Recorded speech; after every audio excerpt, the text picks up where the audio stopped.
berpikir kreatif siswa. Untuk variabel bebasnya yaitu penerapan model pembelajaran problem based learning. Untuk permasalahannya yaitu aktivitas siswa terhambat dikarenakan pelajaran IPA SMP kelas 7 yang dikembangkan pemerintah pada kurikulum 2013 masih kelemahan. Materi yang disediakan cenderung bersifat dasar dan ringkas. Kegiatan siswa dituliskan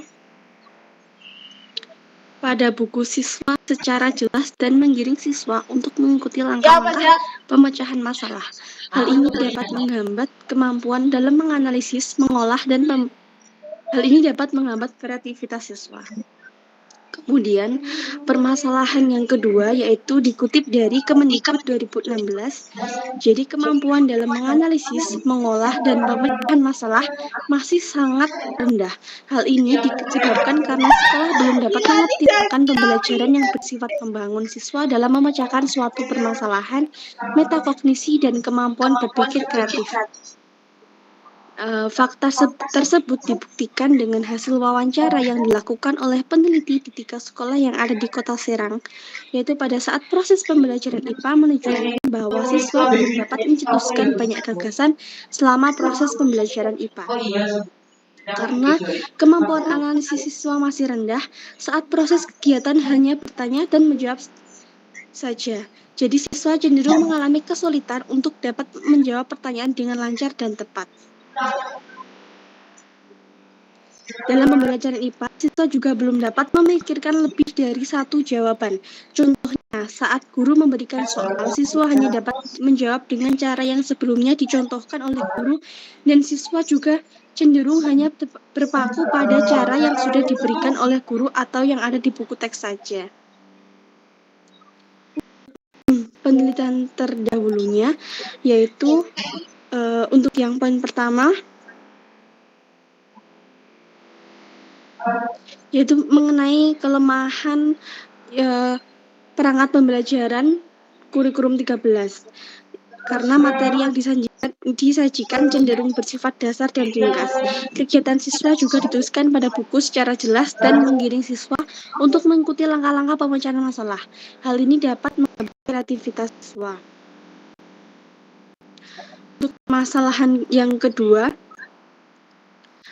berdasarkan hasil observasi yang dilakukan di MTSN 4 Ponorogo dalam pembelajaran IPA menunjukkan bahwa pembelajaran yang digunakan merupakan pembelajaran konvensional dilakukan dengan metode ceramah sehingga membuat peserta didik menjadi pasif. Untuk permasalahan yang ketiga, yaitu berdasarkan observasi ketika melaksanakan pengawasan praktek pengalaman lapangan atau PPL, mahasiswa di SMA swasta Katolik S. John Paul II Maumere pada semester ganjil tahun pelajaran 2017-2018 ditemukan bahwa kemampuan berpikir kreatif peserta didik rendah. Hal ini terlihat dari sikap peserta didik yang cenderung pasif ketika proses pembelajaran dan kesulitan dalam menjawab soal yang berisi analisis permasalahan. Untuk penyelesaiannya, yaitu penerapan model pembelajaran problem based learning yang meningkatkan kemampuan berpikir kreatif siswa. Berdasarkan hasil rujukan di penelitian terdahulu, jadi keterampilan berpikir kreatif siswa mengalami peningkatan setelah diterapkannya model problem based learning pada materi pencemaran lingkungan. Jadi untuk permasalahan yang saya anggap ini adalah karena kemampuan kreativitas peserta didik yang masih rendah. Nah, untuk penyelesaiannya yaitu penerapan pembelajaran problem based learning pada materi pencemaran lingkungan. Sebenarnya untuk materi belum fix karena juga masih mencari yang relevan. Dari saya sekian Prof. Terima kasih atas kesempatannya.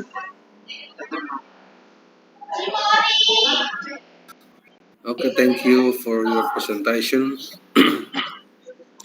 This is a good idea to let Amelia Dewi highlighted the importance of problem-based learning.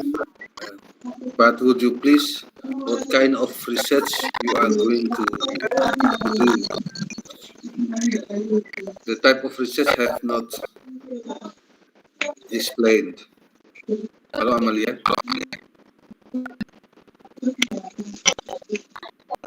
Yes, Prof. The type of research you planned have not explained.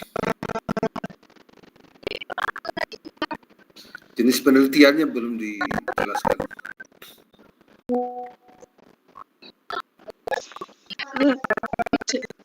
Jenis penelitiannya deskripsi kuantitatif, Prof. Jadi nanti menggunakan pretest dan posttest. Okay, but it is not description, but it is more likely experiment or pre-experimental. Okay, Amelia.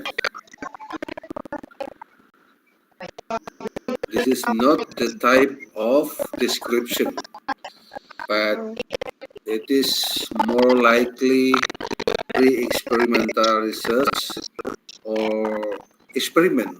It's okay. Okay, thank you. Amalia can answer more on student creativity, student creativity through problem-based learning. As we know, the student creativity is poor for Indonesian students, for Indonesian school. The creativity, as we know, is the top level on the Bloom taxonomy. That is difficult to achieve. Not only student, but we all are difficult to achieve. But this is required our strive to orienting student, to engage student in a learning that not only the student getting more knowledge, but also developing their thinking creativity. But as you know, the thinking creativity is not easy as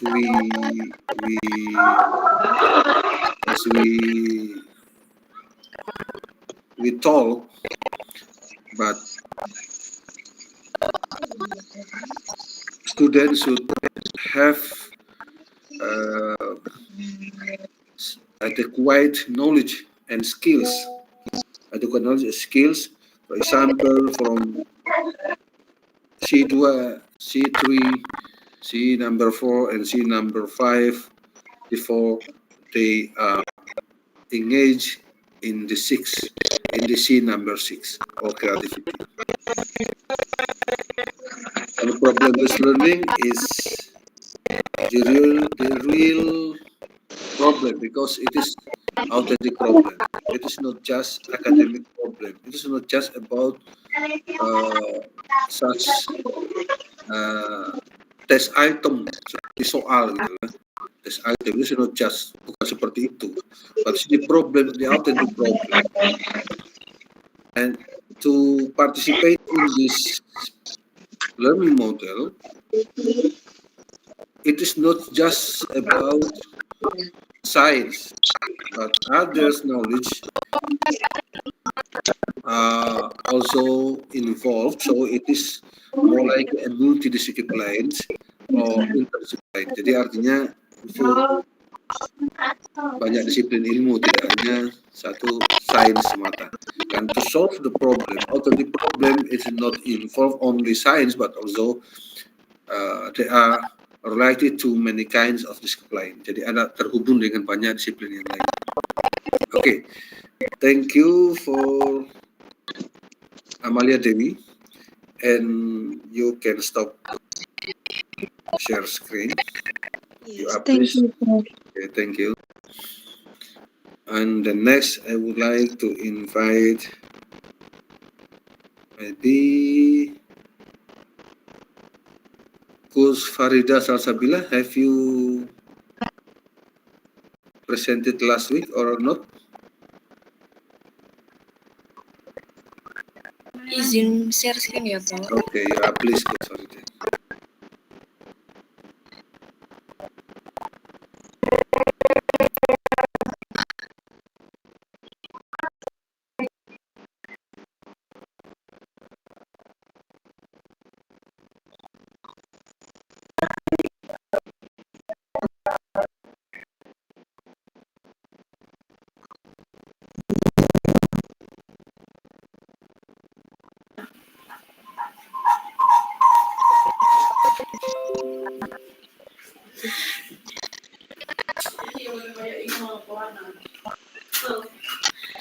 Ya, jadi latar belakangnya, penguasaan konsep tidak dapat dibentuk melalui interpretasi guru dengan menggunakan metode konvensional saja.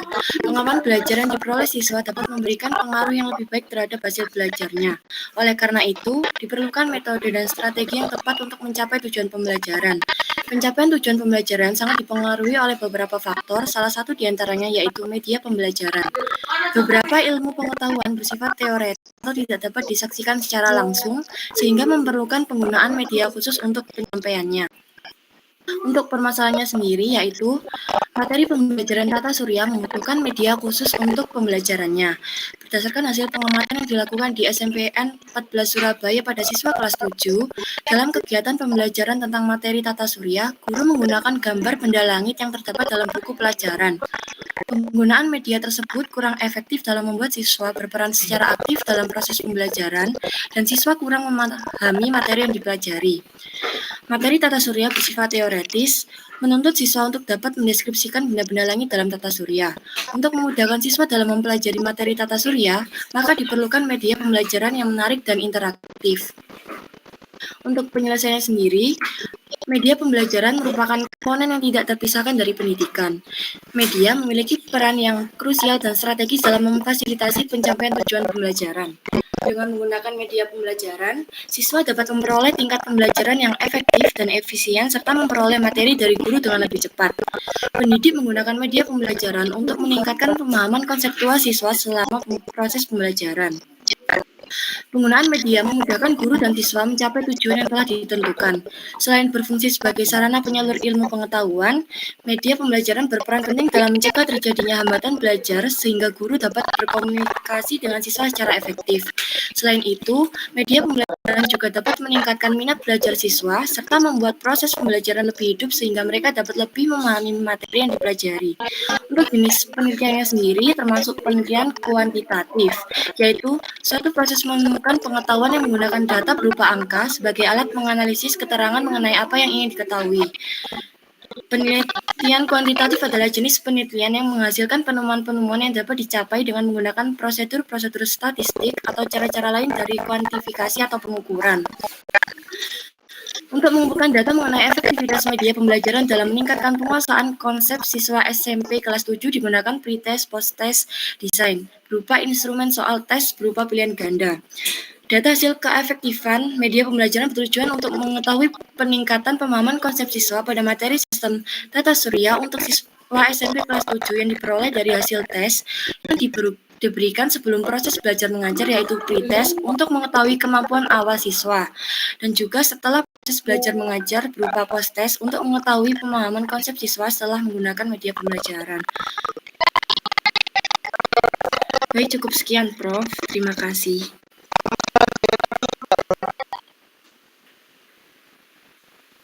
Thank you, Salsabila, for your presentation. Salsabila, concern more on using media to master a concept or subject matter, especially for astronomy, antariksa.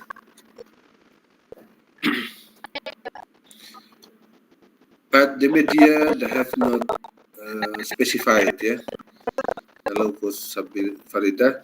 The media has not specified, belum ditentukan. The media have not specified, but is still in general perspective, it's a general perception. Jadi masih namanya media saja. So you are pleased to specify what kind of media you are going to apply or to use in this learning. Jadi jenis media apa yang akan dipakai di sini? And there are many kinds of media that have been applied, have been implemented to learning the topic. So you are pleased to address, to explain what's the beneficial, what the weaknesses of learning media that have been applied to learn the topics. Di Anda disarankan untuk mencoba mengidentifikasi kelemahan-kelemahan media yang selama ini digunakan, kekurangan-kurangannya apa, dan kemudian jika Anda, if you choose one that is the most powerful media, you can, ya, silakan Anda menggunakan yang terbaik di antara media-media itu, atau yang pernah sukses di tempat lain. It is please for you. Itu ya, Gus Farida, you get the points.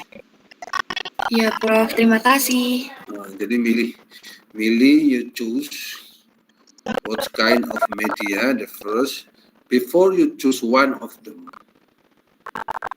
You are pleased.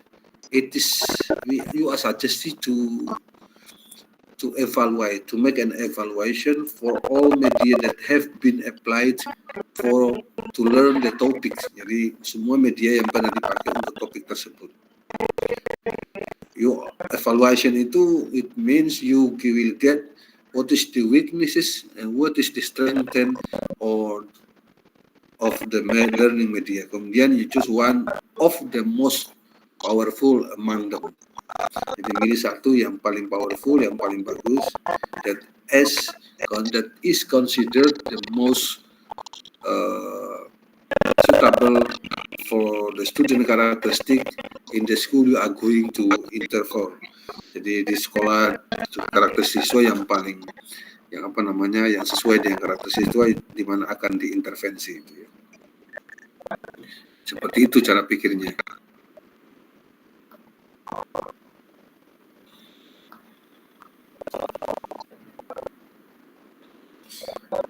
Okay, once more, I would like to invite. Thank you,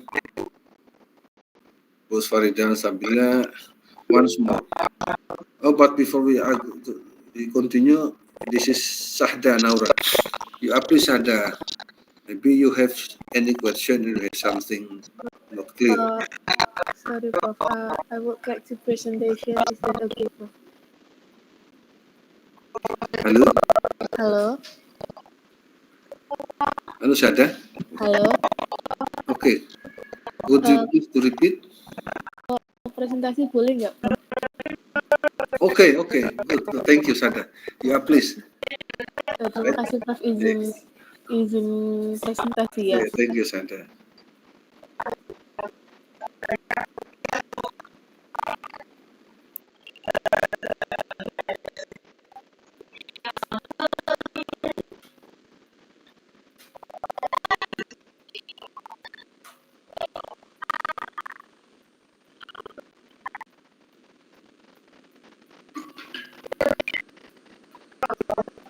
Oke. Jadi untuk yang pertama, kata kunci topiknya contextual critical thinking atau berpikir kritis kontekstual. Yang kedua, media pembelajaran science flipbook. Dan yang ketiga, menurunnya pemahaman materi metamorfosis. Untuk permasalahannya, menurunnya contextual critical thinking atau berpikir kritis kontekstual dalam pembelajaran materi metamorfosis pada mata pelajaran biologi di SMPN 10 Gresik. Dikarenakan pembelajaran masih disampaikan secara konvensional yang mengakibatkan siswa asyik dengan sendiri, seperti gaduh dalam kelas, menggambar, bahkan tidur dalam kelas. Penelitian terdahulu, yang pertama berdasarkan hasil penelitian terdahulu diketahui masih banyak siswa tidak dapat berpikir kritis karena guru tidak dapat mengintegrasikan pemikiran kritis ke dalam praktik pembelajaran setiap hari. Hal ini terjadi karena guru masih berkutat dengan buku dan belum mengoptimalkan media-media lain yang mampu memancing perhatian siswa, sehingga siswa fokus dalam mempelajari materi pembelajaran. Yang kedua, hasil survei PISA tahun 2015, Indonesia berada di urutan ke-62 dari 71 negara yang melakukan survei. Dalam kategori sains, Indonesia memperoleh skor 403, jauh di bawah rata-rata skor OECD, yaitu 489. Sedangkan dalam membaca, Indonesia berada di peringkat 9 dari bawah. Sementara skor terendah yang diperoleh Indonesia ada pada kategori matematika. Dari hasil tersebut menunjukkan perlu adanya perbaikan dan peningkatan terhadap kualitas pembelajaran sains yang menunjukkan kemampuan berpikir kritis siswa masih rendah pada pelajar IPA. Kemampuan berpikir kritis siswa yang rendah tersebut terjadi dikarenakan beberapa faktor sehingga perlu dilakukan analisis. Yang ketiga, dalam proses pembelajaran diperlukan media pembelajaran yang berfungsi sebagai alat bantu mengajar yang turut mempengaruhi iklim, kondisi dan lingkungan belajar yang ditata dan diciptakan oleh guru. Dalam penelitian Nur Hudayah itu 23 dari 35 siswa yang tidak menyukai mata pelajaran IPA dikarenakan dalam menyampaikan materi, guru tidak menggunakan media yang menarik, sehingga cenderung membuat siswa merasa bosan dan enggan untuk memperhatikan penjelasan guru. Dan untuk penyelesaiannya, pengembangan perangkat pembelajaran IPA pada materi metamorfosis di SMPN 10 Gresik untuk meningkatkan critical thinking skill berupa media flipbook yang dapat membantu pemahaman siswa. Untuk penelitian terdahulu, dalam pembelajaran dengan model inquiry terbimbing, siswa diharuskan melakukan penyelidikan secara ilmiah, yaitu melalui perumusan masalah, pembuatan hipotesis, mengumpulkan data melalui percobaan, menganalisis data tersebut, kemudian menyimpulkan. Salah satu media yang dapat digunakan yaitu flipbook.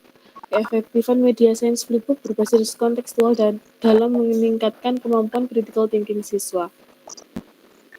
Yang dua, media pembelajaran flipbook pada materi metamorfosis di SMP termasuk dalam kategori yang sangat valid, sangat efektif dan sangat tuntas dan dapat digunakan tanpa perbaikan dengan persentase keefektifan sebesar 80,39%.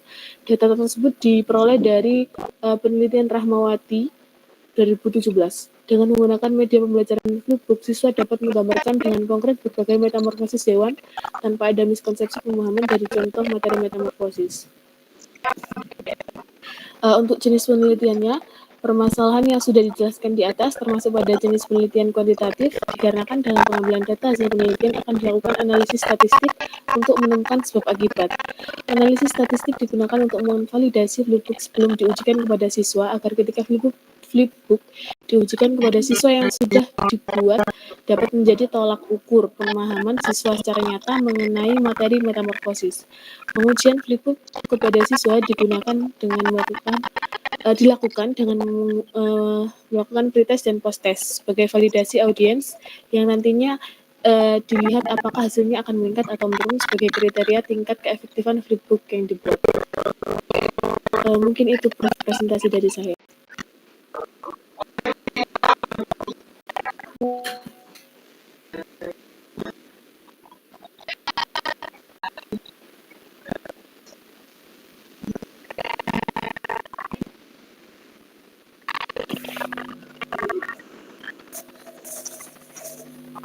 Prof, sudah. Mungkin itu presentasi dari saya. Okay, thank you, Sada. Thank you. This is a good idea for your thesis. That is cancel more on flipbook as a media of learning. Metamorfosis ya tadi ya. Iya, Prof. As a media of learning, metamorphosis topic. To promote critical thinking ya. To promote critical thinking, student critical thinking. Iya. This is good idea for you, Sada. But before you this topic, use this idea. Please to consider as many as possible the other learning media, especially other books, other books, but it is not about the contextual. The contextual can be fine, can be provided in digital or also in printing textbook. It is depend on the writer, tergantung pada penulisnya ya, the book writer. It is not about flipbook or not flipbook, but contextual based learning is depend on the writer or the person who would like to apply the contextual based.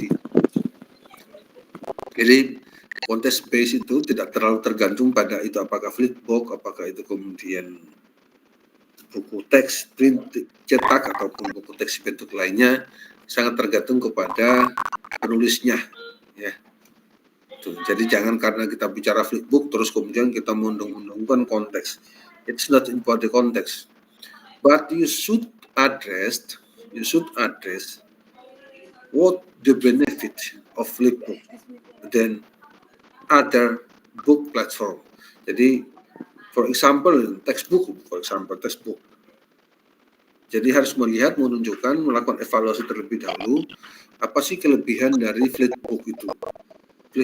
Why the flipbook are choose in this study. I preferred why this book flipbook are preferred and considered as the best media to promote student critical thinking. Nah, itu jadi apa sih yang menjadi faktor penyebab flipbook itu dipilih sebagai, katakanlah kalau menyebut media atau sebagai sumber belajar, jenengnya flipbook, mestinya sumber belajar yang di sana juga ada media di dalamnya untuk materi metamorfosis. Jadi itu kalau mau idealnya harus dicari tahu dulu buku-buku yang ada selama ini seperti apa. Jadi the existing textbook, the existing media, what the weaknesses in providing student for metamorphosis topic. Jadi seperti apa, kelemahannya apa yang mereka siapkan untuk siswa pada topik metamorfosis itu. That is not fulfill the student needs. Jadi tidak memenuhi kebutuhan siswa in the learning process, dalam proses belajar. Jadi itu jelas dimunculkan. Kalau mau dilihat memang riset-riset sebelumnya itu selalu bilang riset ini bagus, semua mesti bilang begitu. Karena kepentingannya dia, apalagi kadang-kadang ya keinginannya peneliti menginginkan itu bagus ya selalu dibuat bagus. Apalagi cuma dasarnya pre-post test. Kadang-kadang ya banyak overclaim. Saya kadang-kadang menyebut dari segi anunya banyak salah klaim yang berlebihan. Nah itu coba dicermati lagi secara substantif, apa sih kelebihan dari flipbook ya.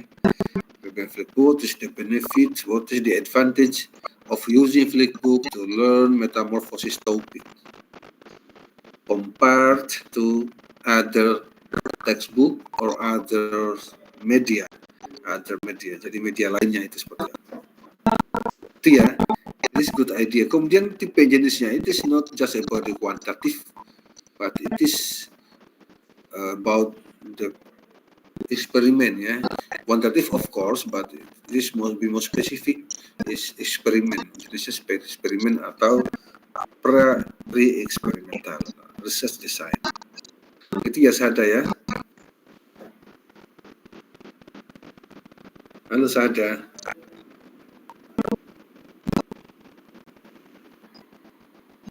Halo Sada, you get the points what I have just told about? Iya Prof. Kalau menurut saya itu eksperimen kuantitatif. Iya, nggak usah eksperimen kuantitatif ya. Ini eksperimen pasti kuanti, sebut aja eksperimen. Tak usah disebut lagi eksperimen kuantitatif. Nah, eksperimen ya sudah pasti kuantitatif. Iya Prof. Berarti jenis penelitian saya ini kuantitatif gitu ya Prof. Benar. Kuantitatif itu nama umum itu. Emang secara global sebutnya dakwante, dakwali, tapi sebut aja eksperimen sebenarnya. Oh, eksperimen gitu. Ya, atau Menyebutnya atau kalau hanya pre-post ya pra eksperimen ya. Oh, berarti bedanya apa eksperimen sama pre-eksperimen itu di pretest post-testnya itu ya. Kalau Ya, pretest desainnya. oh, Depend desain. We apply. Nantilah kita Dari- akan pelajari. oh iya, Prof. Baik. Apa yang penting ini punya gambar-gambar awal dulu kan Anda sudah ada inisiatif mencari jenis-jenis penelitian. Okay, thank you so much. I think for today for this meeting it is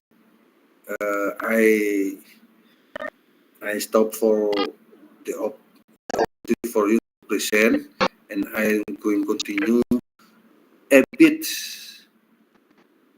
material learning of material for you.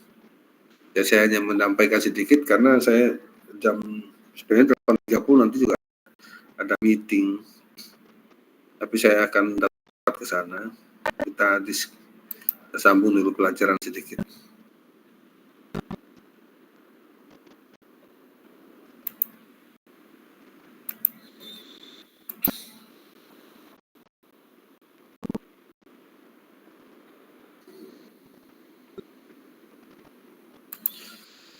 Okay, thank you. This is the meeting of our course, yeah. Now I would like to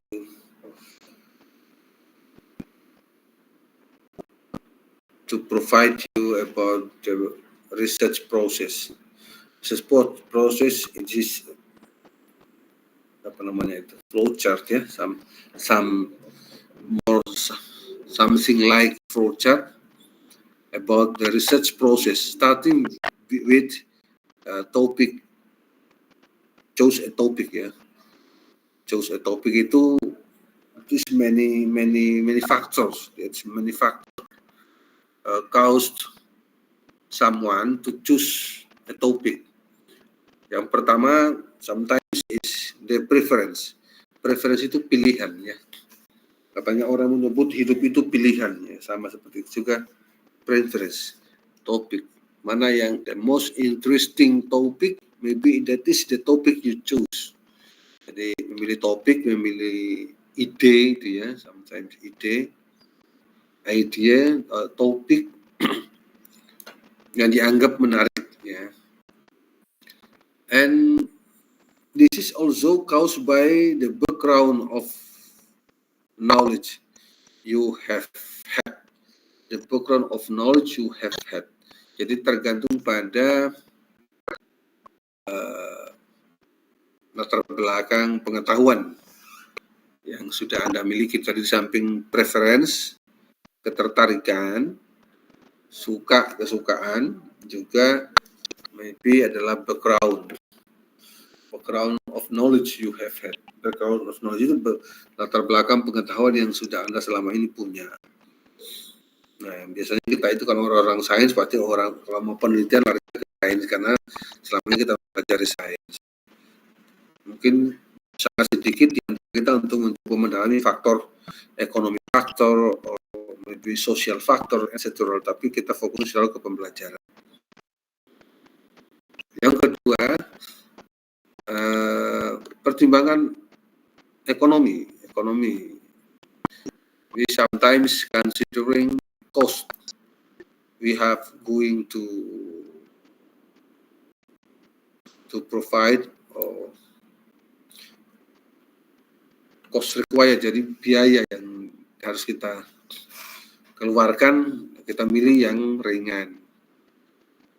Kadang-kadang itu pilih biaya yang low cost sometimes are preferred for many students, including me. Nah, sama seperti saya juga. Jadi low costing are more preferred for every researcher. And that's about time. The time spent that are needed to process the research. Jadi time yang dibutuhkan, spend time, waktu yang dibutuhkan untuk digunakan dalam riset. Itu kadang-kadang jadi pertimbangan di topik. And the complexity of the research. Jadi kompleksitasnya dari topik itu sometimes also as the part of the consideration to choose or to prefer any topic for our research. Before we decide, we make a decision to conducting research. Jadi sebelum melakukan penelitian itu, kita memang sudah memilih topik. Setelah kita memilih topik, after we had a topic, the next stage, you should literature review, kan? You should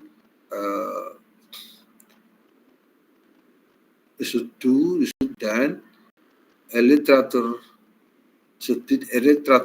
review literature. Jadi melakukan review literatur. Jadi bukan sebelumnya sudah ada literatur, sudah ada baca-bacaan memang ya. Tapi review literatur is very suggested, disarankan sekali. Kenapa review literatur tadi? Pertama tadi ada yang coba melihat flipbook, for example ya, flipbook. Saya melihat peningkatan kemampuan berpikir di sini. Flipbook, kemudian milih flipbook sebagai jalan untuk belajar, untuk mencapai penguasaan konsep misalnya. Maka untuk melihat itu, maka harus you should review the literature. Review literature itu you explore as many as possible the previous research, the previous publication, hasil publikasi relating to flipbook and tadi penguasaan konsep of metamorphosis. Nah, ini sudah harus mencari banyak referensi untuk mendalami. Sebenarnya flipbook itu apa sebetulnya? What is flipbook actually? What is flipbook actually? How to provide it and why it is considered for many research as the powerful media for learning metamorphosis misalnya. Kenapa kok itu dianggap sebagai yang paling kuat ya, yang paling bagus untuk mempelajari metamorfosis compared to others references dibandingkan dengan jenis media yang lain atau yang lainnya. Itu why itu harus terjawab supaya we know about the flipbook. Jangan sampai saya memilih sesuatu karena tidak anggap sesuatu itu.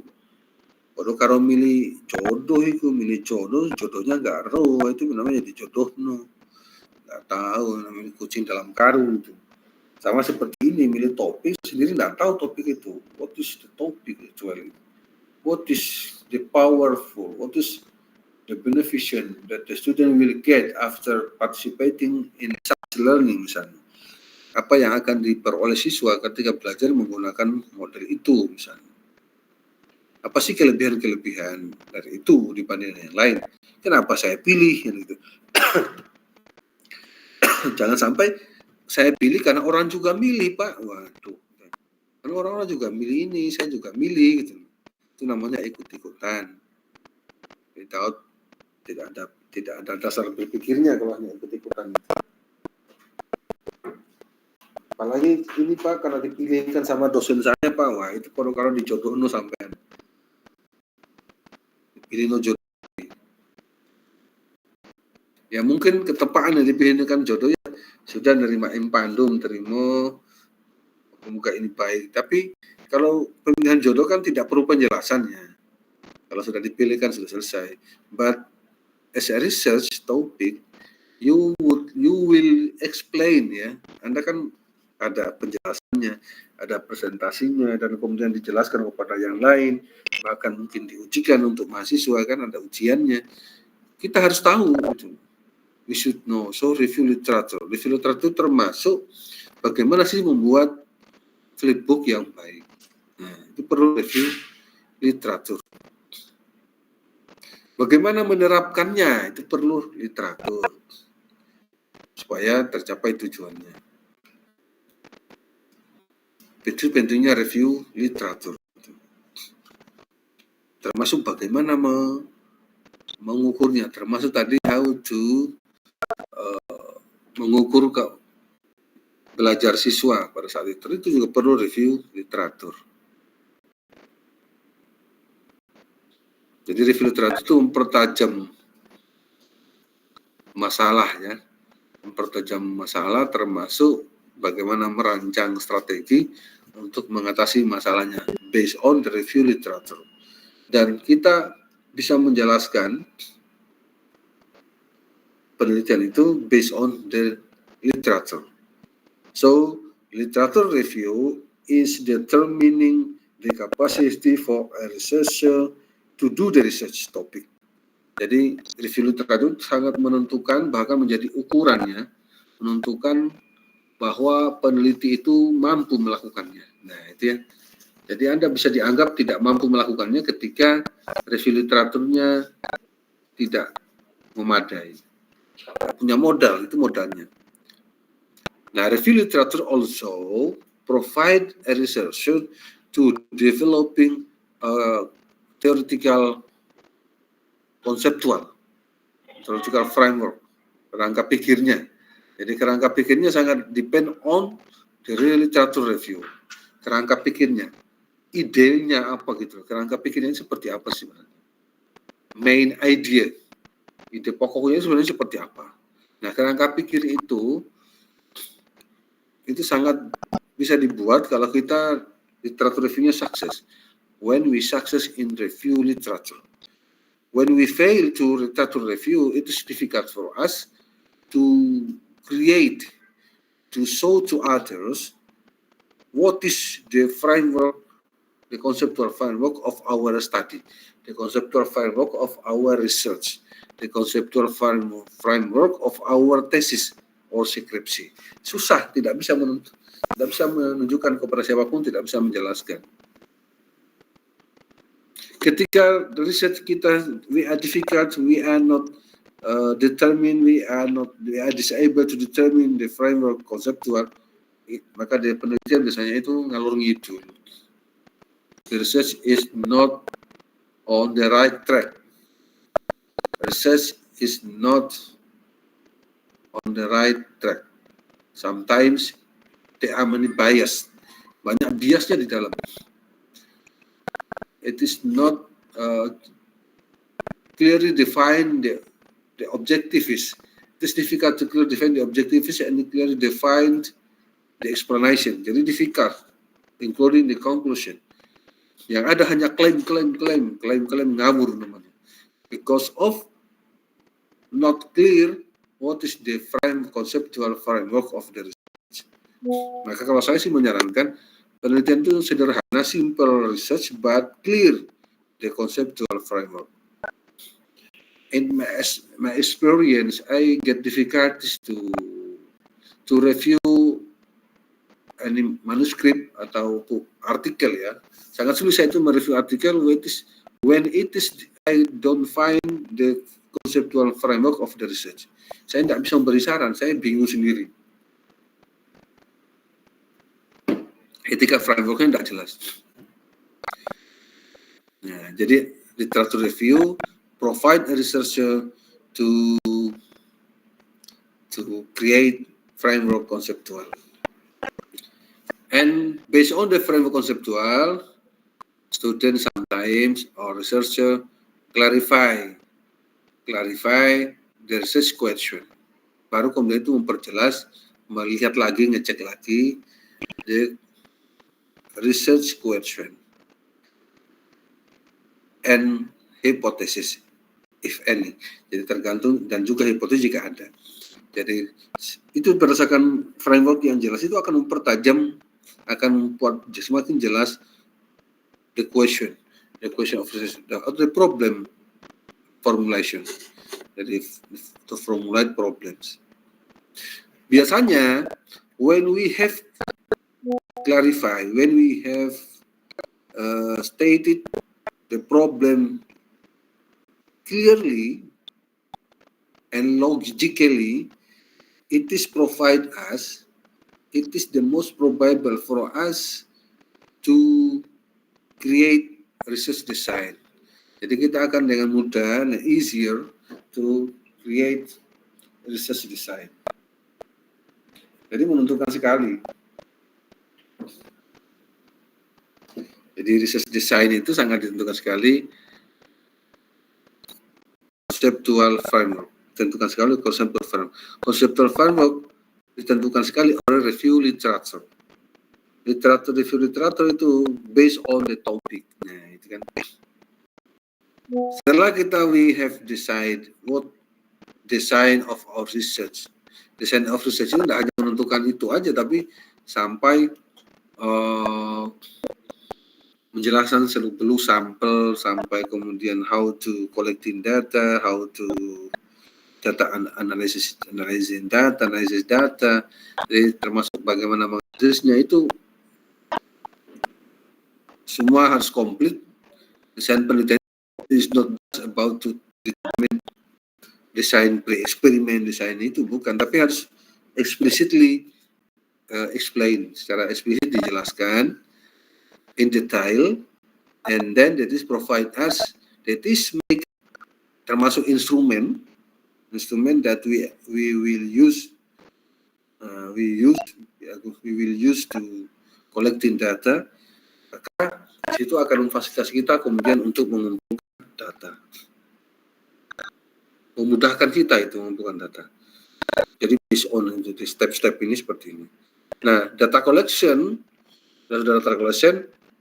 based on our literature review, we have sufficient knowledge, we are easier to analyze the data we have collected. Data we have collected, we analysis.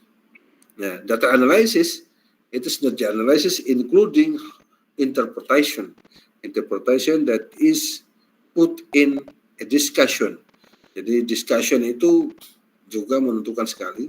Bahkan itu di situ loh pokok penelitian kita sebenarnya, pembahasan. Nah, based on discussion, we attain the conclusion. Nah, itu ya, kita akan membuat kesimpulan. Nah, ini sih seperti ini, memilih topik itu pada bagian itu kadang-kadang di sini memilih topik termasuk mengidentifikasi masalah, merumuskan masalah tadi, menetapkan tujuan penelitian, menetapkan manfaat penelitian. Ini sebagian dari memilih topik. Jadi artinya a whole of the topic. Nah, secara keseluruhan tentang topik itu masalahnya apa, tujuannya apa, manfaatnya apa, itu sudah mengenal sejak kita memilih topik itu.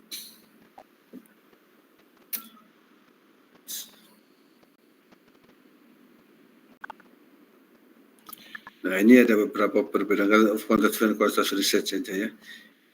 Ini.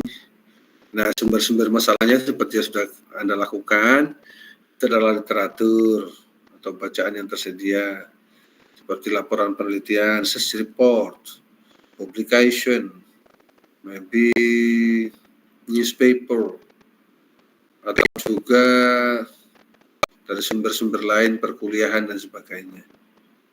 Itu bisa menjadi sumber research, atau bahkan experience, faktor experience ya, pengalaman mungkin pengalaman guru atau pengalaman siswa atau pengalaman siapa aja yang kita tahu, itu bisa jadi sumber research, sumber problem.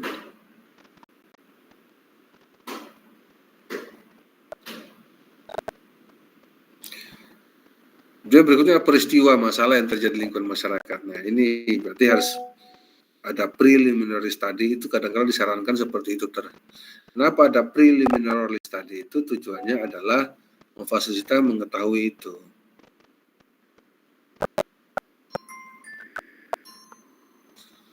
Mengetahui peristiwa masalah yang terjadi di lingkungan sekitar. Nah, lingkungan sekitar masyarakat itu artinya ya kalau kita ya lingkungan pendidikan ya sekolah, maka perlu studi pendahuluan, perlu studi lapangan. Field study itu tujuannya untuk apa? Untuk mengenal lebih dekat fenomena-fenomena yang terjadi di sekolah atau di masyarakat. Tentu kita ya sekolah, bukan masyarakat secara umum. Kalau masyarakat umum juga bisa juga bagaimana orang tua berperan dalam pendidikan IPA itu. Anaknya misalnya juga itu bisa sampai ke sana. Gitu.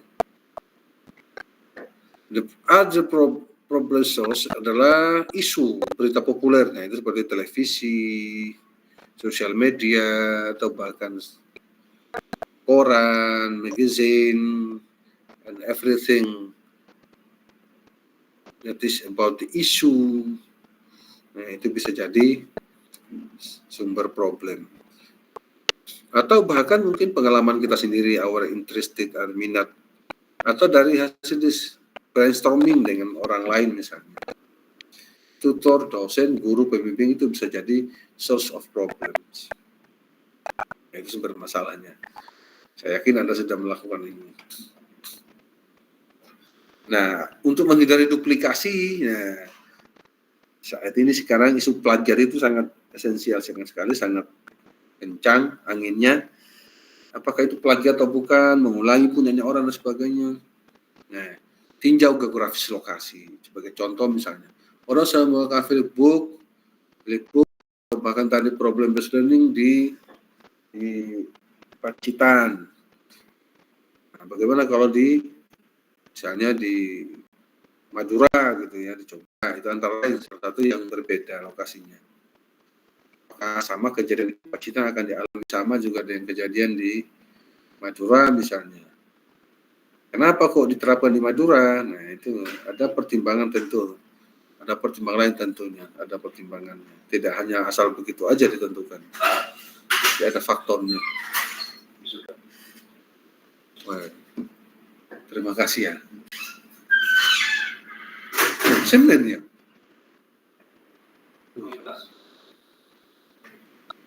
Pas aneh di KPPG.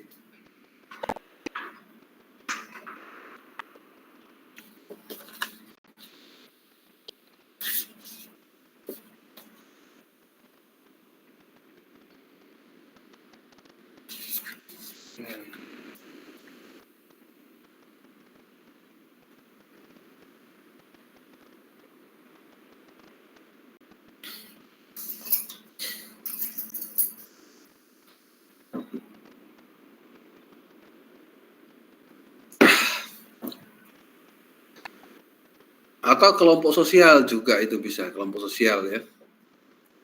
Atau waktu, pertimbangan waktu, that different time. Jadi jika waktu itu menjadi faktor yang mempengaruhi atau menentukan determining the research process, we can consider the time, the momentum as a different condition that to avoid the duplication stigma of duplication research. Konteks juga bisa terapkan ya, maybe for different topic misalnya untuk pokok bahasan A, pokok bahasan metamorfosis, kita coba terapkan di pokok bahasan lain yang memiliki karakteristik yang berbeda, berarti different. Atau to solve other problem misalnya, problem yang lain itu bisa dipakai. Dan metodologinya bisa juga menjadi sumber untuk menghindari duplikat. Kalau misalnya sebelumnya dilakukan secara deskriptif, kita coba melakukannya based on experiment, for example like that. Itu bisa dilakukan secara kuantitatif, sebelumnya kualitatif misalnya, deskriptif saja. To focusing your research problem, just question. Definisikan konsep intinya dan ide penelitian Anda. Nah, konsep intinya apa sih sebetulnya? Misalnya partisipasi dalam pembelajaran, apakah partisipasi dalam semua siswa atau hanya sebagian? Itu kan cara-cara untuk membuat fokus. Apakah kita mengambil semuanya atau sebagian? Ya, tergantung, depend on the problem identification. How we identify the problem, that is determining us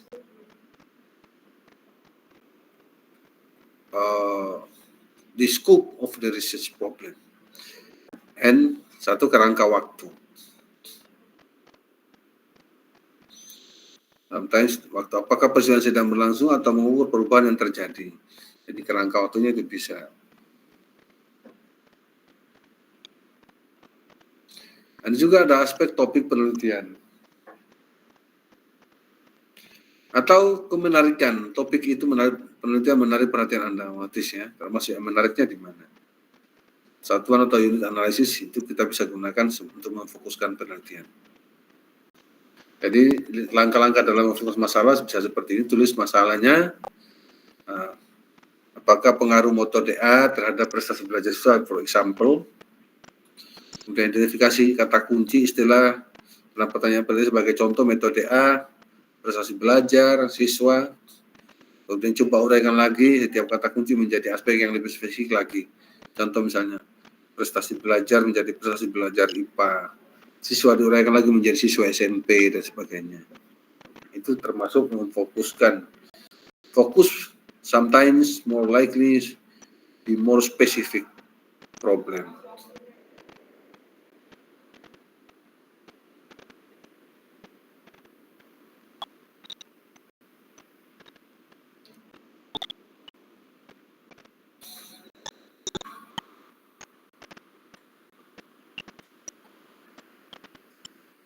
Oke, sampai sini any more question?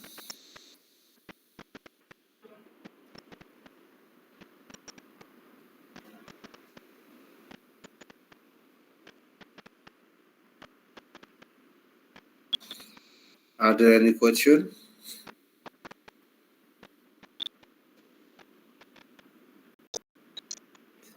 Okay, no question. Let's continue.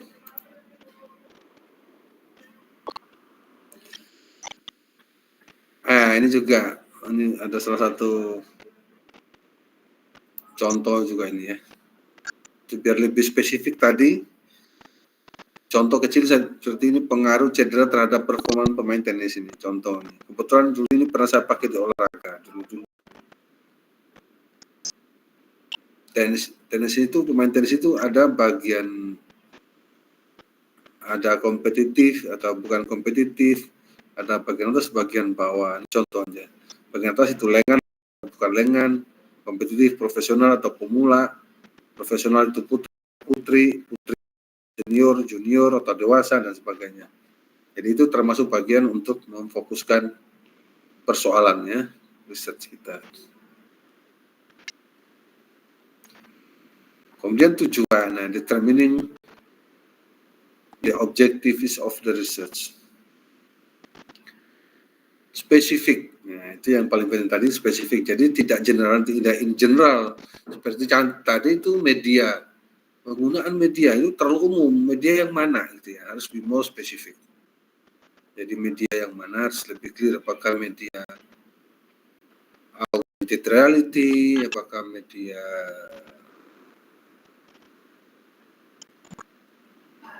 gambar, apakah video, dan sebagainya.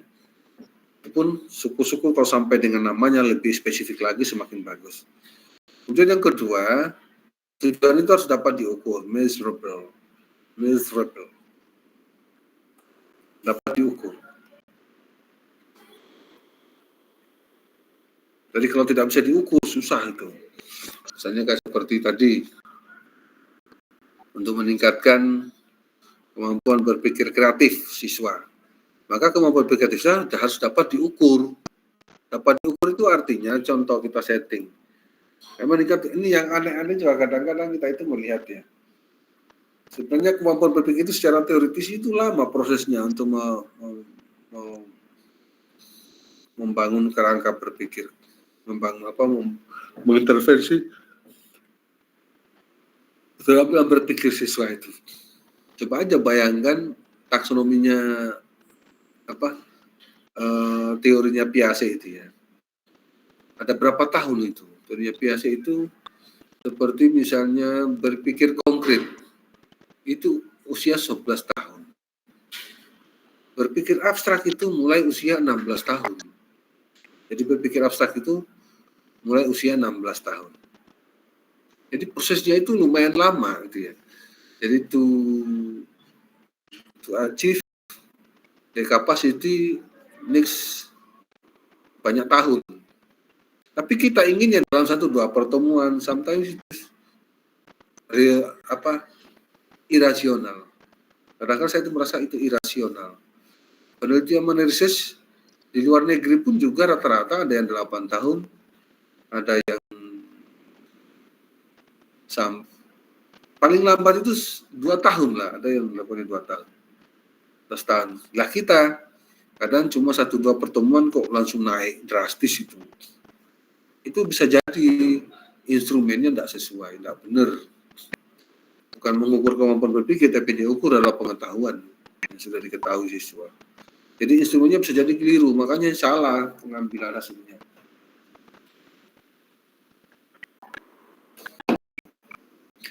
Bisa jadi di situ faktor penyebabnya. Jadi bukan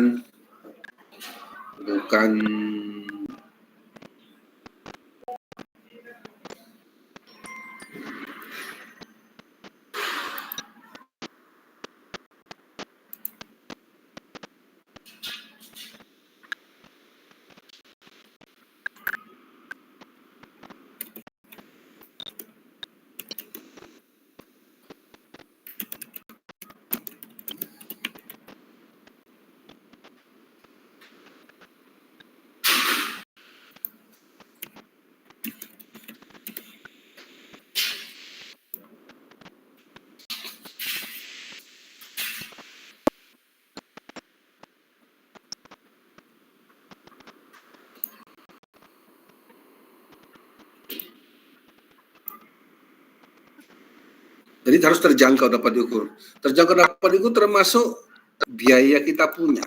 Nah, itu kan. Biayanya kita punya. Jangan sampai tujuannya jauh banget, tempatnya ada di Papua sana, sementara kita tidak sampai ke Papua sana. Yang terjangkau saja, yang bisa kita lakukan yang dekat-dekat. Sesuai dengan kemampuan kita, achievable. Kemudian realistis ya, itu masuk akal ya, itu saya maksud tadi realistis itu. Masa meningkatkan mau berpikir kritis, padahal modalnya berpikir kritis itu adalah berpikir abstrak loh. Abstrak aja belum sampai sudah mau berpikir kritis. Tapi diukur hanya 1-2 pertemuan sudah naik drastis, itu kadang-kadang tidak realistik. Nah, tujuan harus dibuat realistis dan ini semua depend on pengetahuan kita ya, review literaturnya. Waktu pencapaian sesuai dengan alokasi waktu yang tersedia. Nah, ini kadang-kala mau penelitian skripsi, emang mau penelitian berapa lama sih? Masa masuk tahun kapan lulusnya? Nah, ini time bound ini penting juga dipertimbangkan. Nah, itu. Nah, termasuk dalam topik itu antara lain juga tadi kompleksitas. Penelitian itu kompleks apakah? Data bisa diakses apa tidak? Dan jangan datanya susah diakses. Fasilitasnya tersedia apa tidak, resources-nya, kemudian keahlian kita cocok apa tidak, kita punya keahlian situ enggak, meskipun itu banyak, kita tidak punya modal situ ya, mending tidak, membuka keahlian kita dan kita sendiri tidak mampu di situ. Seperti itu.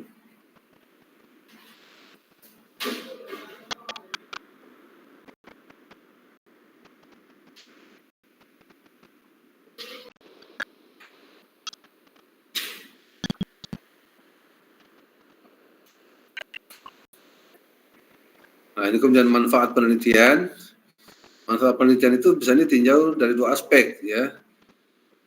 Aspek for knowledge ya, sebagai untuk pengembangan ilmu pengetahuan itu seperti apa. Jadi manfaat untuk pengembangan pengetahuan, menambah pengetahuan itu apa manfaatnya? Dia menambah pengetahuan apa di situ dari riset yang kita lakukan itu. Praktisnya bagaimana? Jadi ada pengembangan pengetahuan dan juga ada dimensi praktis kebutuhan masyarakat. Jadi kalau untuk saya misalnya untuk siswa, untuk guru. Nah, kalau pengetahuan tadi itu ada berkaitan dengan ya mungkin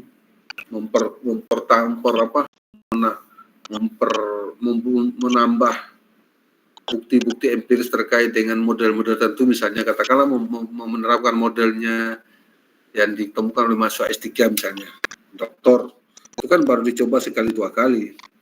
Maka kemudian kita mencoba lagi, itu akan memperkuat empiris, ya, faktor empiris dari penelitian atau model itu atau temuan sebelumnya. Itu bisa jadi begitu. Atau menambah pengetahuan teori misalnya. Teori.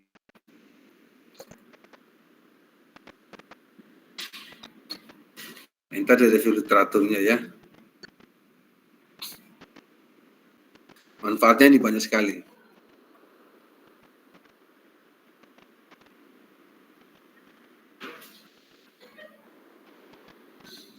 Sumber literaturnya ada banyak, buku, jurnal, terutama jurnal primer ya, jurnal internasional ya. Tuh. Paper, internet.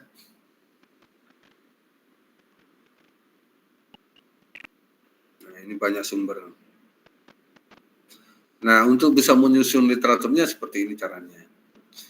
Identifikasi kata kunci. Jadi kata kunci tadi seperti misalnya tadi adalah flipbook. Maka flipbook itu harus kita cari sebanyak mungkin di semua literatur yang berurusan dengan flipbook. Entah itu bagaimana membuat flipbook, entah itu bagaimana menggunakan flipbook, entah itu hasil-hasil pembuktian bahwa flipbook itu bagus atau tidak, it is good or not, efektivitasnya seperti apa, kemudian termasuk challenge, tantangan yang dihadapi orang ketika menggunakan flipbook itu juga. Itu bisa kita gunakan sebagai kata kunci. And then, library visiting, or internet, kemudian melacak katalog perpustakaan atau Google, kemudian copy artikel dan sebagainya, itu sampai kita membaca untuk melakukan review. Itu semua adalah the step to review literature. Nah, kalau mengembangkan kerangka konseptualnya seperti ini, identification, the relevant konsep, jadi konsep idenya apa, konsepnya apa, kata kuncinya juga berbasis dari kata kunci tadi, kemudian definisikan dengan baik, secara operasional tentunya, kemudian variabel-variabel identifikasi pengganggunya apa, hubungan antar variabelnya bagaimana, itu diidentifikasi. Baru kemudian sekarang gambarkan kerangka konseptualnya. Kerangka konseptual itu bisa ditulis dalam bentuk skema, semacam bagan gitu, atau dibuat dalam bentuk teks juga bisa. Memang tidak mudah sih membuat ini, karena ini based on dari literaturnya.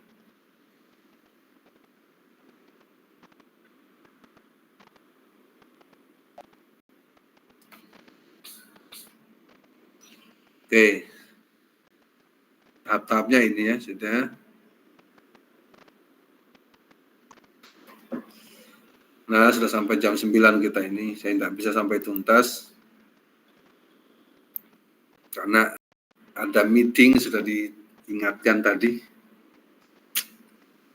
Sebenarnya jam 8.30 tadi startnya. Oke, ada pertanyaan sampai di sini?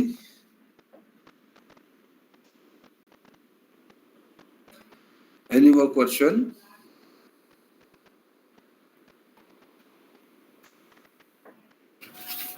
Saya izin bertanya, Prof. Oke, Mas Aida.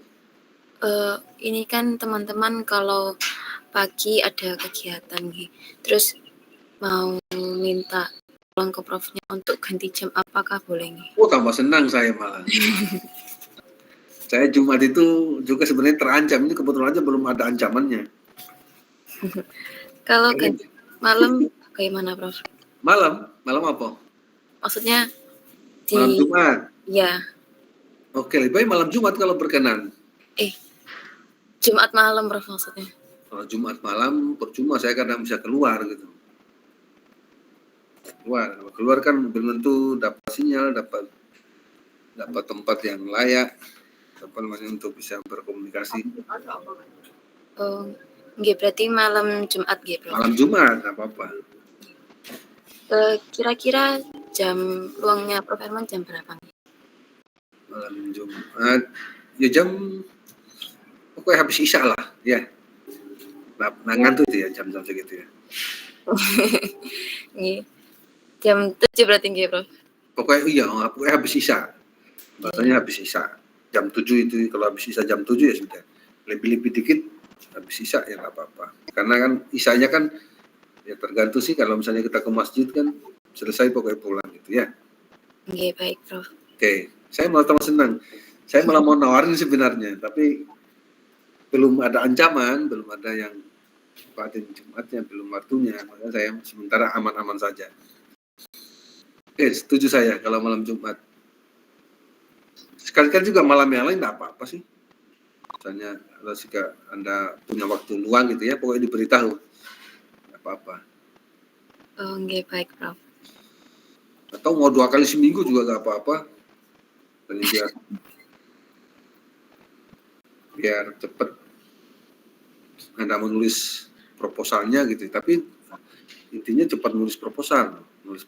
Meskipun di sana, sehingga pulang ke sini nanti sudah tinggal proposalnya sudah tinggal dilanjutin. Saya kira gitu ya. Oke, Prof. Okay. Thank you for Aida Hanun. Thank you for all for your attending, for your participation in this course. I apologize. It is not completely serve you this time because selalu ada gangguan. Ini saya kira banyak gangguan. Ini di IPA itu sekarang itu, untungnya Anda sedang PPL ya, cuma medpen saja. Banyak gangguan sekarang karena menangani PPG banyak sekali. Ada Prajab 8 kelas. PPG Prajab itu mungkin Anda juga nanti bisa segera Prajab ya. PPG. Ada yang PPG Daljab juga, sementara ini mungkin 5 kelas. Saya dengar ada bisa sampai 7 kelas. Nah, itu banyak yang dihadapi. Untung Anda sedang PPL kalau sudah lewat itu. Oke, thank you so much for your attendance. Assalamualaikum warahmatullahi wabarakatuh. Waalaikumsalam warahmatullahi wabarakatuh. Thank you, Prof. Prof. Let's